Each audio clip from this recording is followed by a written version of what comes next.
Technique fondante ancienne de construire les murs mégalithiques aux blocs entrecroisés. Un feuilleton en épisodes. Épisode 4. La rangée de 6 monolithes à Ollantaytambo et explication des joints sans espace. Werner de Ville-Frieden. Page 1. Un exemple merveilleux de la technique de construction en pierre décrite ici se trouve à grande échelle dans cette rangée de pierres. La rangée de 6 monolithes en porphyre rouge à Ollantaytambo. Ici, les pierres ont été appuyées les unes contre les autres et ramollies une à une afin de s'adapter à la pierre précédente.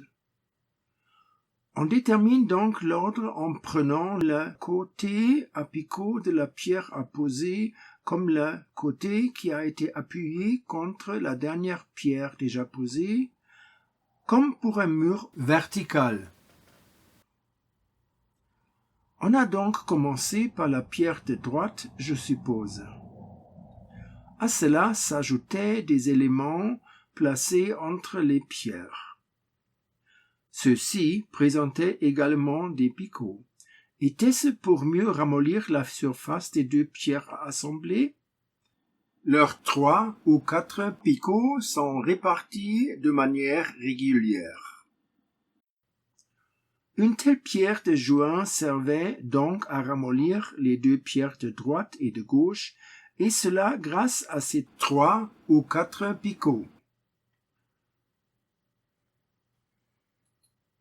Page 2. Je signale que la grande pierre de droite ne présente pas de picot. Un autre indice qui montre qu'elle a été la première à être posée et qu'elle ne devait pas être trop molle car elle était très grande et se tenait à la verticale, sans aucune autre pierre à côté d'elle. C'est pourquoi on a choisi les pierres de joint minces qui, d'une part, pouvaient facilement adoucir la pierre existante et, d'autre part, la nouvelle pierre aussi. Cela permettait à la nouvelle pierre de ne pas être trop molle avant sa pose.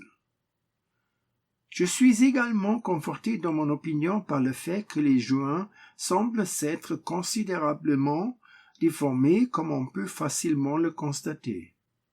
Ils ont légèrement coulé entre les grosses pierres et étaient nettement plus mous que leur environnement, c'est-à-dire les grosses pierres pendant la mise en œuvre. Vous voyez, mon grand-père avait une entreprise de construction et son domaine de prédilection était le béton. Dans les années 1920, c'était une nouveauté et cela créa son succès. Je continue de supposer que la deuxième pierre à partir de la droite a encore été chauffée au niveau des picots, mais que cela n'a pas bien fonctionné à la verticale et que l'assemblage a ensuite été réalisé principalement au niveau des pierres de jointure par ramollissement. Page 3. L'explication pour les joints sans espace. Peut-être l'explication la plus désirée par beaucoup de monde en ce moment. Explication pour les joints qui se ferment parfaitement et ne laissent absolument aucun espace entre les pierres. Ce qui a été décrit ici est l'explication, car les pierres pouvaient s'enfoncer complètement dans la position trouvée dans le mur, s'y fondre. Le contact sans espace, mais aussi sans que les pierres ne se fondent les unes dans les autres, était voulu. De plus, il était très facile d'obtenir la forme particulière des joints dans la pierre tendre que l'on retrouve d'ailleurs souvent ailleurs. Il suffisait de passer une spatule standardisée appropriée, échauffée, le long de la fissure et de modeler la pierre semi-tendre. Les formes bombées sur les bords correspondent également à cela, car le matériau a été légèrement repoussé vers la pierre. Cette technique me fait immédiatement penser à un artisan d'aujourd'hui qui pose des carreaux, j'emploie des pierres, soude, etc.